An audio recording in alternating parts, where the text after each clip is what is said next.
The so-called trust game started out life as a behavioural economic experiment designed to measure trust and reciprocity between individuals. In fact, I think when it was originally run, it was called the investment game. The game itself is really pretty simple, and we'll cover the details in a moment. But it's often used to be taken to tell us something quite profound about trust and our trusting relationships. Towards the end, I want to suggest that maybe we should be a little bit cautious about drawing too many conclusions about trust itself, although to be sure, the experiment remains incredibly interesting. So, what are the rules of the trust game? The trust game involves two participants, the investor and the investee. And to start with, both participants receive a sum of money. We can imagine that's $10 just to illustrate. The investor then decides how much of their money to send to the trustee. It's a totally free choice on their part as to how much they send. But in this case, let's suppose that they send all of their endowment. So that's the full $10. Now, the amount that gets sent from investor to trustee is multiplied by a predetermined factor, often something like tripled. So in our case, that sum would go from $10 to $30. The trustee then has to decide how much, if any, they want to return to the investor. The trustee is under no obligation to send any money back. They could walk away. In our case, they'd be up, $30? So I guess maybe that's a flat white, some banana bread, and maybe a decent pizza for lunch, which would be an excellent outcome. One last thing to note about the game.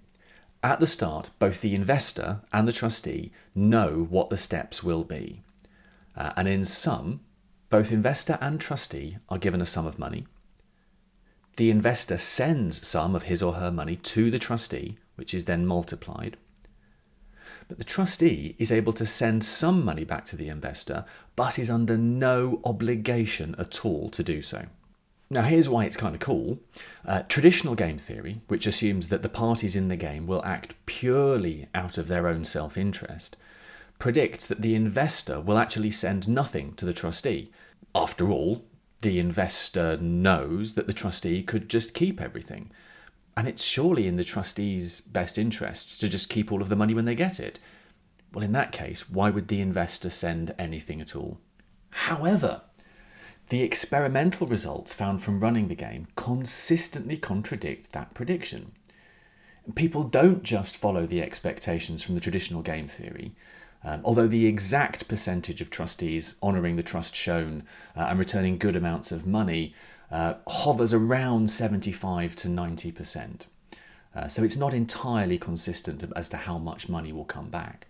Okay, so first thing for us to note then is that the amount sent and the amount returned varies between individuals, and this looks like it's really highlighting the influence of personality traits, cultural norms, and previous experiences on trust and reciprocity. And that's a really, really interesting outcome and shows that we can't straightforwardly predict the outcome in any individual case. The second interesting kind of result is that when the game is played repeatedly with the same partner, cooperation tends to increase over time. So, for instance, if the first time the investor sent $5 and got $6 back, then the next time they might send more, and so on. And this is taken to suggest that trust can be built through positive interactions. But perhaps the most interesting is the last of the claims that is typically made about the trust game. So, in reality, investors often send a significant portion of their endowment. Trustees, in turn, frequently reciprocate by returning a portion of the amount received. So, for instance, the investor might send $10. That would be tripled and passed to the trustee, who might then send $15 back. And this is taken to indicate quite a profound sense of fairness and a willingness to reward trust. After all, no one was required to send anything. All of this is just a purely free choice. And yet we see this kind of cooperation and reciprocity being enacted. And this means that we have a really cool tool for studying trust. Now, for obvious reasons, the game is a really powerful tool. The kinds of reciprocal exchanges that are being explored in the game are the exact same kinds of exchanges that we might see in any kind of transactional economy. So understanding the way that people cooperate and understanding how trust plays a part in all of that is massively important. So trust game, really powerful. But the question I want to ask here, though, is, are we really sure that this is trust? Okay, it's certainly true that a lot of the hallmarks of trust are present in the trust game.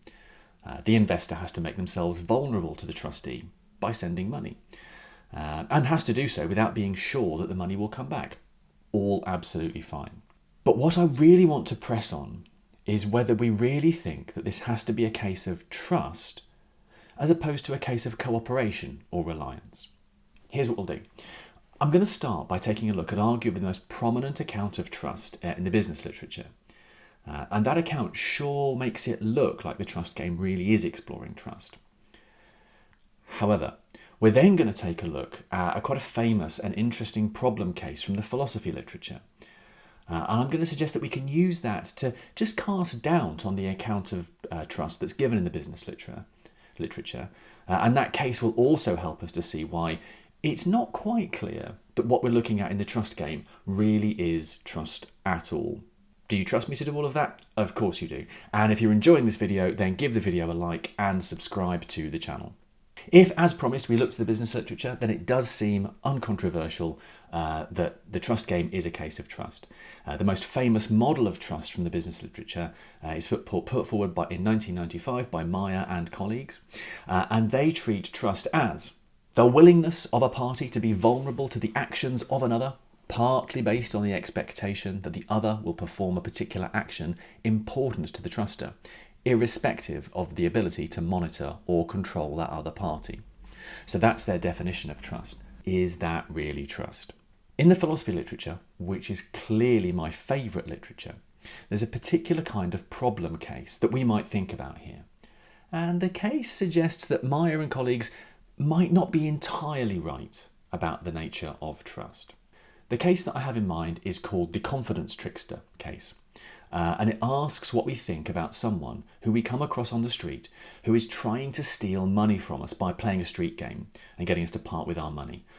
I'm sure you know the kind of game I mean, like 3 cups, card tricks, all those sorts of things. Okay, so perhaps we're asked then to follow a ball around as it's moved around under some cups. At some point in the game, the trickster will look to enact the trick.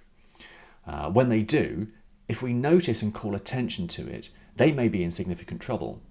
That's the thing about street games, that they have to preserve the illusion that we can win, otherwise it's just outright theft. We can't be allowed to see what's really going on. So, what we have here is a case where the confidence trickster is willing to be vulnerable to our actions, vulnerable to our calling them out, based on the expectations that we won't notice and that we will continue to play along. And, much as they'll try to influence us, they can't really monitor or prevent us from calling them out in such a way as to land them in a great deal of trouble. Now, given Meyer and colleagues' account, that would suggest that the confidence trickster trusts us to play along. They're making themselves vulnerable to us. But most philosophers don't think this really is a case of trust. They don't think that the confidence trickster is trusting us to not call them out. Rather, the confidence trickster is supposed to be confident that they can continue to deceive us. So this is a case of confidence in their own skill. It's not a case of trust. Right, so what does this show? Well, because we've just seen that the account of trust given is wrong, it requires us to treat the confidence trickster case as one of trust. So we might think that's a reason to give up on that account. Well, the canonical philosophical response to the case of the confidence trickster is to point out that what's missing is some kind of goodwill. The confidence trickster bears us no goodwill at all. In fact, they bear us ill will. They're trying to take our money. It's natural enough to think that goodwill is required in cases of trust. And so because of that, many philosophical accounts of trust will try to include some element of goodwill, although the details of how to do that are quite tricky. You should absolutely check out Zach Cogley's excellent paper, Trust and the Trickster Problem, if you're interested in pursuing this. All right, how is any of that relevant to the trust game? We might read into the actions of the trustee some notions of fairness and goodwill towards the investor. But if we do, we're having to read that in. We're having to suppose that it's present. And it just isn't clear to me that it is. For instance, maybe the trustee returns some of the money because otherwise they'll feel bad about their own gain, or maybe feel bad at someone else's loss. Maybe the trustee returns some of the money because they hope that the game will be played multiple times and they want to see how much money they can make. The basic point is, there are a lot of competing hypotheses that might explain why the investor invests as they do and why that the trustee responds as they do. Now, I don't think that the philosophy we've looked at shows that we definitively don't have trust in the game. I don't want to make that kind of a strong claim. But what I am uncertain about is whether there really is trust here, because I'm not sure there's goodwill here. At heart, my concern is simply this. Cases like the confidence trickster suggest that goodwill, or something similar, is needed for trust. And although there might be goodwill in the trust game, it isn't clear that there is. And in that case, if the philosophical accounts of trust are right, it isn't clear that there is trust in the trust game. So it's not clear then that what's being measured is trust. The trust game, though it's really deceptively simple, offers us a great tool for understanding the foundations of reciprocity in human interactions. And I think that its insights are incredibly helpful for understanding the nature of commerce and exchange and all those sorts of things. What I've tried to press upon here, though, is the idea that, at the moment at least, it isn't entirely clear that what's being shown and what's being measured through the case really is something that we should call trust. Well, I hope you've enjoyed the video.